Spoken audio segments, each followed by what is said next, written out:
दोस्तों, आज की कहानी है मम्मी जी मुझे गहने नहीं चाहिए। मेरे लिए आप और मेरा परिवार ही असली गहने हैं। दोस्तों, कहानी शुरू करने से पहले अगर आपने हमारे चैनल को अभी तक सब्सक्राइब नहीं किया हो तो कर लीजिए ताकि आपके पास पहुंचे हर नया वीडियो।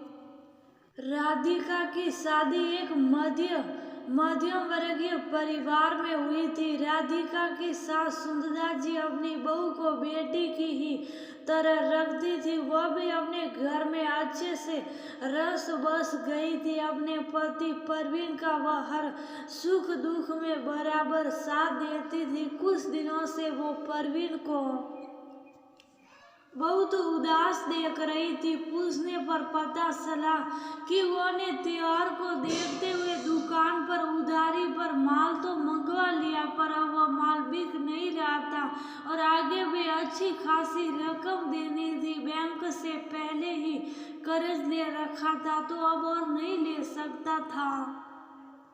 राधिका ने कहा, बस इतनी सी बात के लिए परेशान हो रहे हो।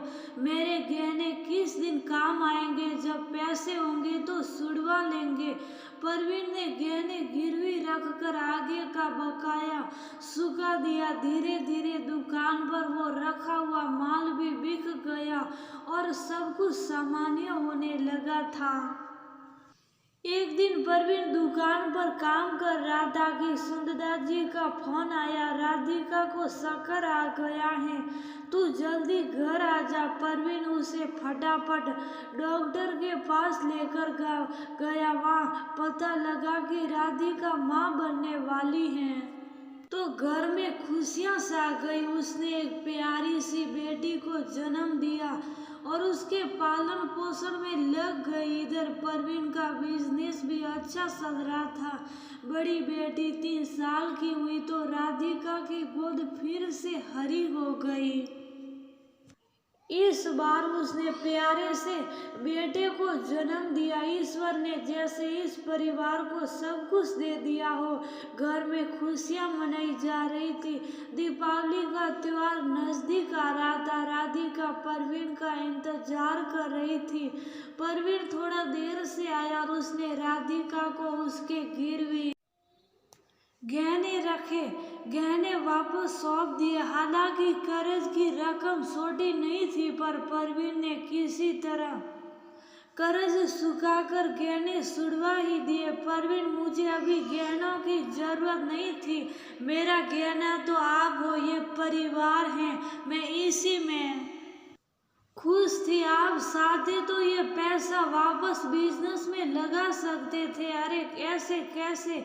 मेरी बहू मेरे घर की लक्ष्मी गहनों से लदी रहनी चाहिए।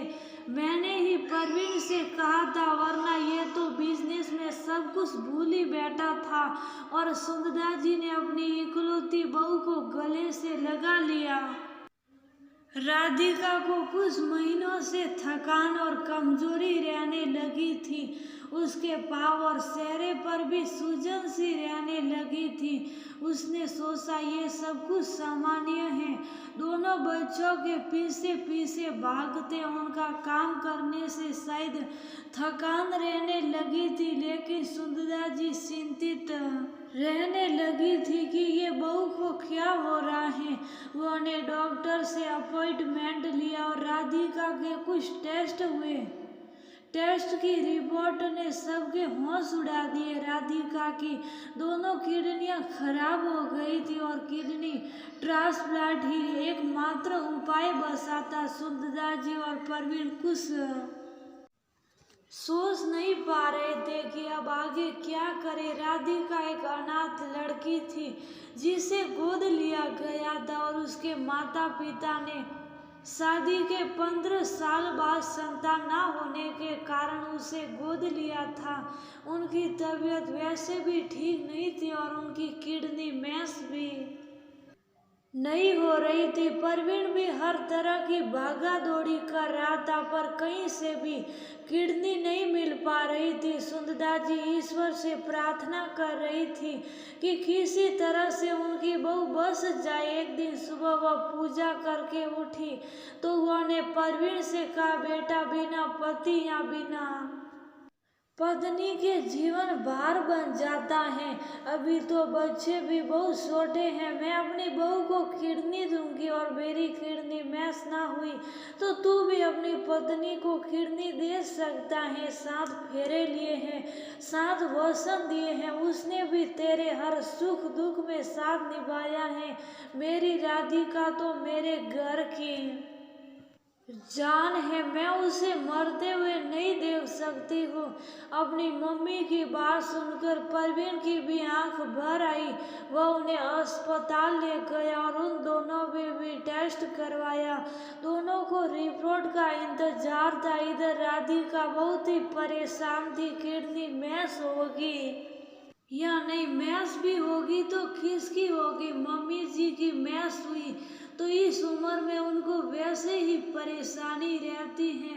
वो कैसे अपना ऑपरेशन करवाएगी। और अगर परवीन की किडनी मैच होती है तो उन्हें आगे भागा दौड़ी और काम धंधा करने में परेशानी तो नहीं होगी। और अगर दोनों में से किसी की भी मैच नहीं होगी तो उसके दोनों छोटे बच्चों का क्या होगा। सारी रात राधिका ने जागते हुए बिताई। जब रिपोर्ट आ गई तो डॉक्टर का फोन आया कि आप लोग अस्पताल आ जाइए, किडनी मिल गई है। परवीन ये जानकर खुश था कि उसकी किडनी राधिका से मैच हो रही है। देखो राधिका, लोगों की सिर्फ कुंडली मैच होती है और हम दोनों की तो किडनी भी मैच हो रही है। वो हंसते हुए बोला। सुंदरा जी की ओर मुखातिब होकर राधिका कहती है, मम्मी जी, आपके तो एक ही बेटा है, आपने कैसे हाँ कर दी ऑपरेशन करने के लिए, किडनी देने के लिए। माँ तो अपने बेटे की जरा सी भी तकलीफ नहीं देख सकती है और बहू के लिए तो कोई सास अपने बेटे को इतना दर्द सहन नहीं करने देती है। राधिका, बेटा एक है तो मेरी बहू भी तो एक ही है। मुझे अपने दोनों बच्चों की जरूरत है। और सुंदरा जी ने स्वीकृति दे दी। कुछ समय बाद दोनों का ऑपरेशन हुआ। परवीन की किडनी राधिका को लगाई गई। दोनों को कुछ महीने आराम करना था। सुंदरा जी ने दुकान की देखभाल के लिए अपने भाई के बेटे को बुला लिया, जो अभी पढ़ाई पूरी करके नौकरी ढूंढ ही रहा था। और घर पर एक 24 घंटे वाली नौकरानी रख ली।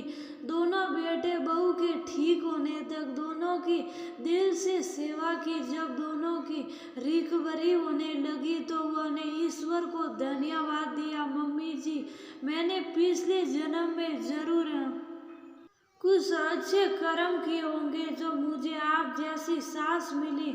मुझे हमेशा ईश्वर से शिकायत रहती थी कि मैंने मुझे जन्म देने वाली माँ को नहीं देखा, वो कैसी दिखती होगी। पर आपने भी मुझे दोबारा जन्म दिया है, वह भी आप जैसी ही दिखती होगी। परवीन ने अपना हर पति धर्म निभाया है। अपने अंग का दान कर उन्होंने अपनी पत्नी की जान की रक्षा की है। मैं आप दोनों के इस प्यार, विश्वास और त्याग का सदा सम्मान करती रहूंगी। राधिका ने आंखें भिगोते हुए कहा। सुंदर जी ने प्यार से उसके सिर पर हाथ फेरा। दोनों बच्चे उससे आकर लिपट गए। राधिका अपने हरे भरे परिवार को देखकर मुस्कुरा दी।